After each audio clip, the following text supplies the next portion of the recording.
Assalamualaikum warahmatullahi wabarakatuh.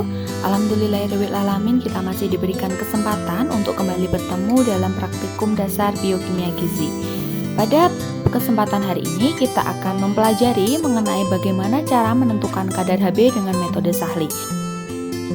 Prinsip dari pemeriksaan kadar Hb dengan metode ini adalah mengukur kadar hemoglobin berdasarkan dari warna yang terjadi akibat perubahan hemoglobin menjadi asam hematin oleh adanya HCl atau asam klorida 0,1 N yang dibandingkan secara visual dengan standar pada hemometer. Ya, berikut untuk hemometernya yang akan menjadi standar. Alat dan bahan yang akan kita gunakan pada praktikum hari ini ya, penentuan kadar Hb dengan metode Sahli, diantaranya ada hemometer Sahli yang terdiri dari standar hemometer, kemudian pipet, batang pengaduk ya untuk menghomogenkan daripada larutan. Kemudian kita menggunakan tabung reaksi ya, ini satu paket dengan hemometer. Nanti akan kita masukkan ke dalam hemometer standar untuk menyamakan warna. Kemudian kita juga menggunakan pipet Sahli dan juga selang. Nah, pipet Sahli dan juga selang ini nanti akan kita gunakan untuk mengambil bahan. Setelah itu kita juga membutuhkan bahan diantaranya darah, kemudian ada aquades ya, aquades, kemudian kita juga membutuhkan larutan HCl ya. Larutan HCl ini sudah satu paket dengan hemometer.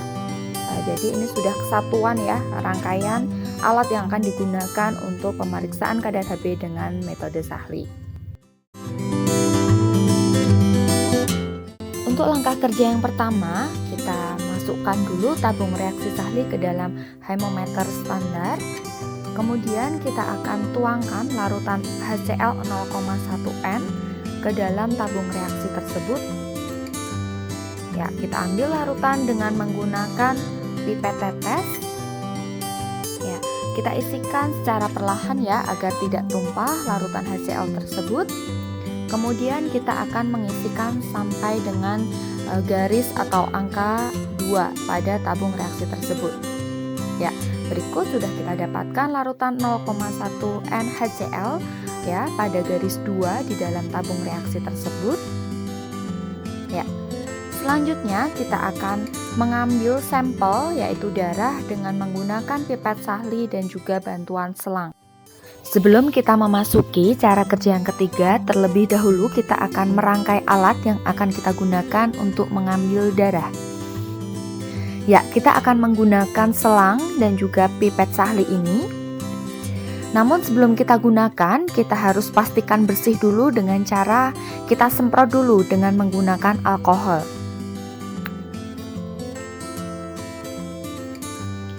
Kemudian kita dapat lap menggunakan tisu. Ini bertujuan agar alat yang akan kita gunakan benar-benar dalam keadaan bersih, karena kita nanti akan mengambil sampel atau darah dengan menggunakan alat ini dengan cara dihisap pada bagian ujung selang. Baik, setelah dirasa bersih, kita pastikan dulu pipet tidak dalam posisi terbalik ya, bagian atas dan bagian bawahnya. Kemudian kita pasangkan bagian ujungnya ke bagian ujung selang bagian bawah ya. Setelah terpasang akan terangkai seperti ini. Kemudian kita sudah dapat mengambil sampel darah dengan menggunakan alat ini. Sebelum kita ambil darah, kita homogenkan dulu dengan cara digoyang-goyangkan seperti ini. Kemudian kita akan ambil darah ini ya dengan cara nanti menghisap pada bagian ujung selang. Kita masukkan dulu pipet ke dalam darah. Kemudian kita hisap secara perlahan pada ujung selang. Kita hisap darah dengan pipet ini sampai dengan angka 0,02 ml.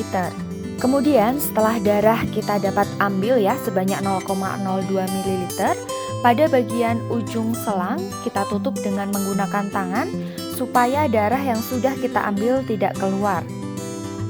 Kemudian darah ini siap kita masukkan atau siap kita tuangkan ke dalam tabung reaksi yang sudah berisi larutan HCl 0,1 N. Kemudian kita masukkan pipet sahli ke dalam tabung reaksi. Nah, di sini yang perlu diperhatikan adalah pada saat kita memasukkan pipet sahli, sebaiknya ujungnya pada bagian bawah itu hampir menyentuh atau tepat di atas larutan HCl 0,1N yang berada pada tabung reaksi ini. Ini bertujuan supaya darah yang akan keluar tidak berceceran. Selanjutnya kita lepaskan tangan kita yang tadi menutup ujung selang supaya darah bisa keluar. Nah, ini adalah tampilan saat darah sudah keluar dari pipet sahli. Kemudian kita lap ya pipet sahli dan juga selang yang tadi kita gunakan, kemudian kita lepas. Untuk selanjutnya nanti dibersihkan. Langkah selanjutnya adalah kita mengaduk darah dengan larutan HCl 0,1N tersebut supaya homogen. Kita dapat aduk dengan menggunakan batang pengaduk ya. Kita aduk secara perlahan, pastikan darah dan juga larutan HCl yang sudah kita isikan menjadi homogen. Kemudian setelah dirasa homogen, kita diamkan atau kita inkubasi selama 3 menit dalam suhu ruang. Setelah 3 menit kita inkubasi, kemudian kita akan tambahkan Aquades sedikit demi sedikit sambil kita aduk hingga warna larutan di dalam tabung reaksi ini sama dengan warna pada standar hemometer.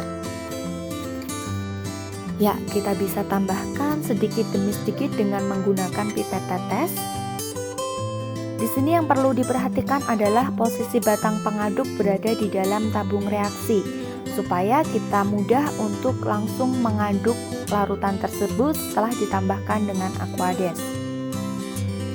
Ya, kita aduk secara perlahan. Kemudian kita lihat apakah warna larutan tersebut sudah sama dengan tabung standar. Dapat kita lihat bahwa larutan di dalam tabung reaksi ini, ya, larutan yang sudah kita homogenkan tadi antara darah dan juga larutan HCl, kemudian kita inkubasi, ini belum sama dengan standar pada hemometer. Jadi kita tambahkan lagi dengan Aquades, kemudian kita aduk lagi. Begitu terus menerus sampai warna pada larutan tersebut sesuai dengan tabung standar. Ya, di sini warnanya sudah hampir sama, kemudian kita tambahkan saja sedikit demi sedikit. Lalu kita aduk secara perlahan.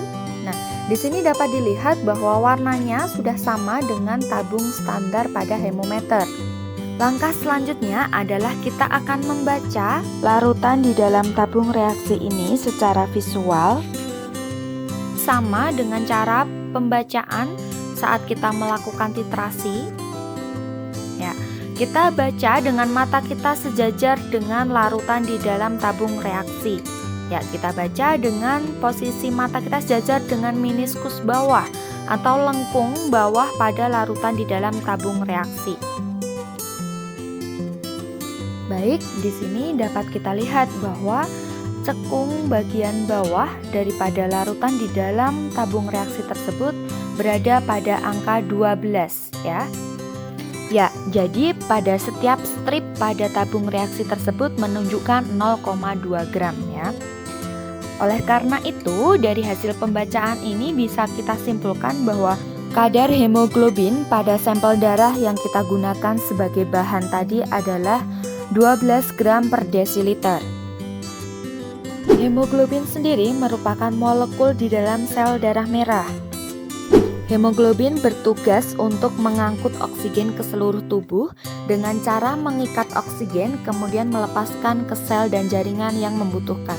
Kadar Hb di dalam tubuh seseorang normalnya adalah 12 sampai dengan 16 gram per desiliter untuk wanita dan 14 sampai dengan 18 gram per desiliter untuk laki-laki. Salah satu akibat daripada kekurangan kadar Hb di dalam darah adalah anemia, yaitu kadar Hb di dalam darah yang lebih rendah dibandingkan dengan rentang normal. Penurunan kadar Hb yang terjadi pada seseorang dapat diakibatkan karena adanya penyakit ginjal, kemudian pemberian cairan intravena atau infus yang berlebihan, kemudian dapat disebabkan pula oleh beberapa obat-obatan. Sedangkan peningkatan kadar hemoglobin di dalam darah dapat terjadi pada seseorang yang mengalami dehidrasi, kemudian penyakit paru obstruktif yang menahun atau COPD, dapat terjadi juga pada penderita gagal jantung kongestif dan juga luka bakar. Demikian materi mengenai pemeriksaan kadar HB dengan metode Sahli. Semoga bermanfaat, tetap semangat dan sukses untuk kita semua. Akhir kata, wabillahi taufik wal hidayah. Wassalamualaikum warahmatullahi wabarakatuh.